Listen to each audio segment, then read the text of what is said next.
Welcome back everyone, my name's LastKnownMeal and today I'm going to talk about Far Cry 5, a highly anticipated game from Ubisoft, and as it is with every new AAA title we get these days, and also even indie titles, there is controversies, drama, people getting triggered, people getting edgy, and then Far Cry 5 comes out. It's going to be set in Hope Country, United States, and it's going to be about doomsday preppers and rednecks and hillbillies and etc, and people got triggered. We even have a petition online on change.org saying cancel Far Cry 5.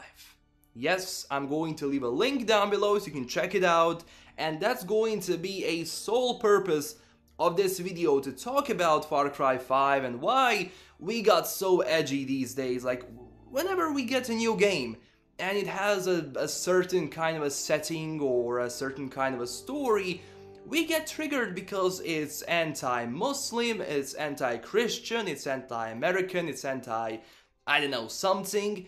And people call Far Cry 5 because of the doomsday preppers, etc, and because of that announcement trailer, they call it anti-American, anti-Christian, anti-Republican, etc, and even say in the petition that it's just going to enhance the hatred towards Americans.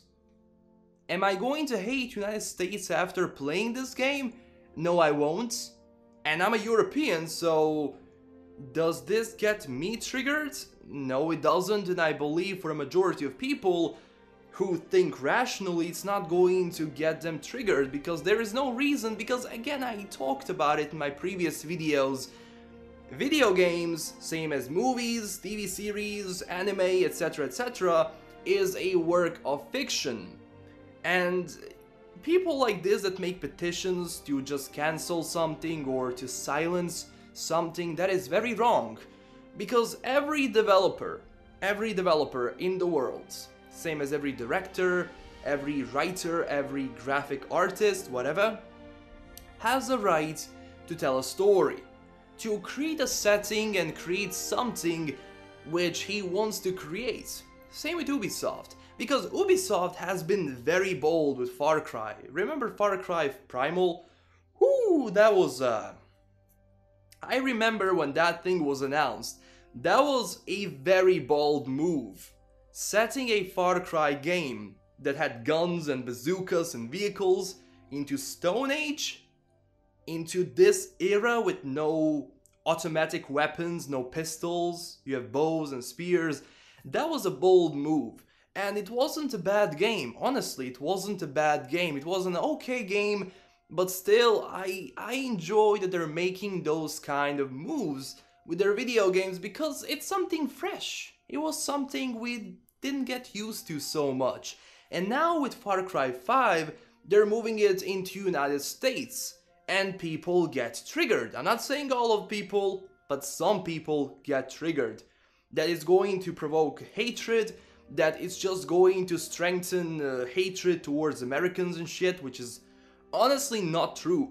And in my opinion, we get so stuck with all this speculation, all this bullshit, that we would rather talk about politics in a video game rather than the game itself, and if the game is good gameplay and graphical wise, etc, we would rather make it a political agenda or something, saying that every game is like that. And I'm not going to go into which games push a certain agenda again, but no developer should change something.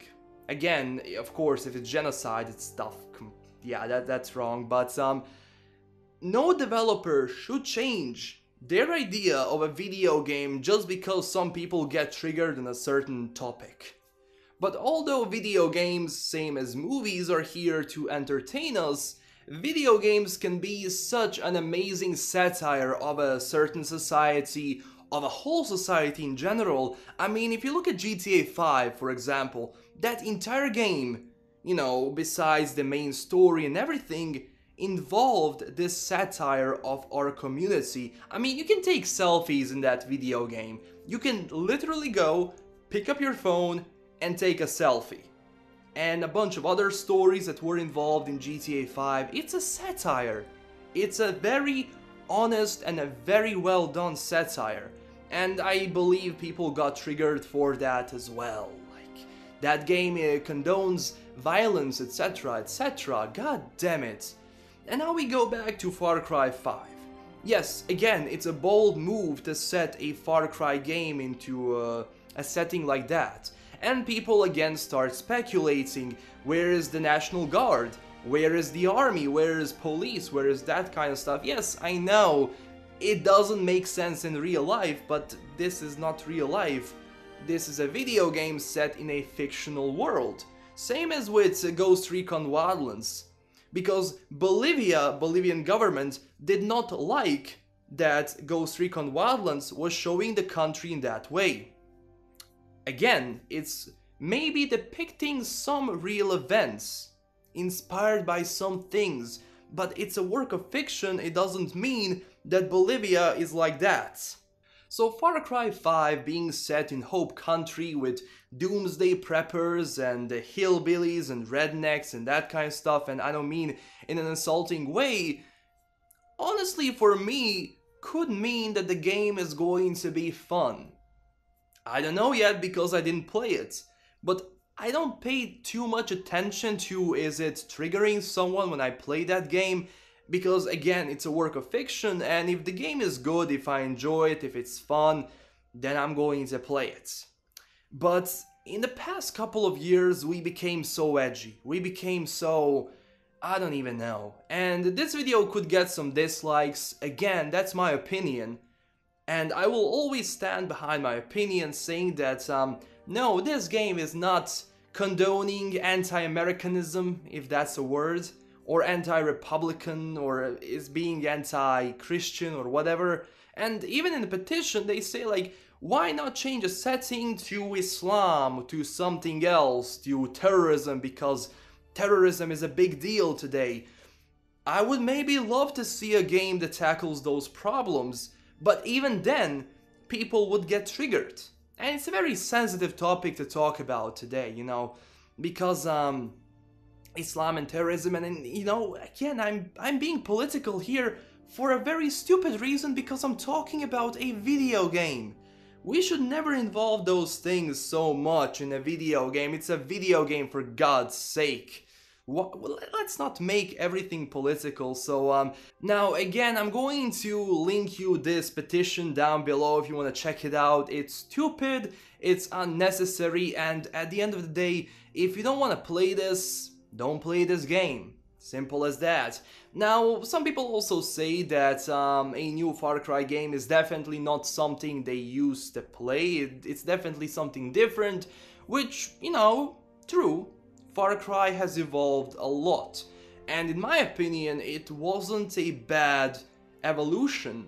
Yes, it did change, but I'm enjoying this new Far Cry. Maybe there's some things I hate, like bell towers and radio towers, and oh, I just hate those things, and hopefully it's not going to be a big deal in this one, because as much as I enjoy the mayhem and just killing people and just gunplay in a Far Cry game, I hated radio towers. So yeah, yes, it did evolve.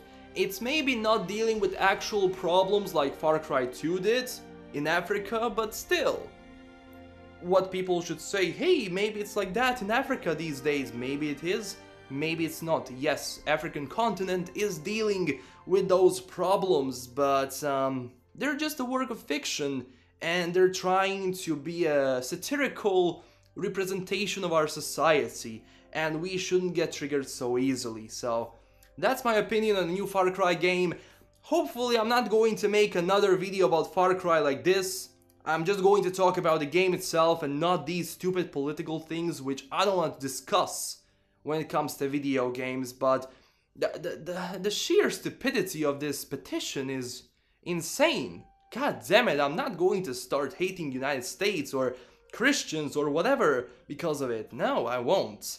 So yeah, LastKnownMeal signing out. Don't forget to smash that like and subscribe button down below. And also tell me in the comments what you think about this. Do you agree? Do you disagree? I am open to discussions. So yeah, LastKnownMeal signing out, and stay classy everyone. Bye bye.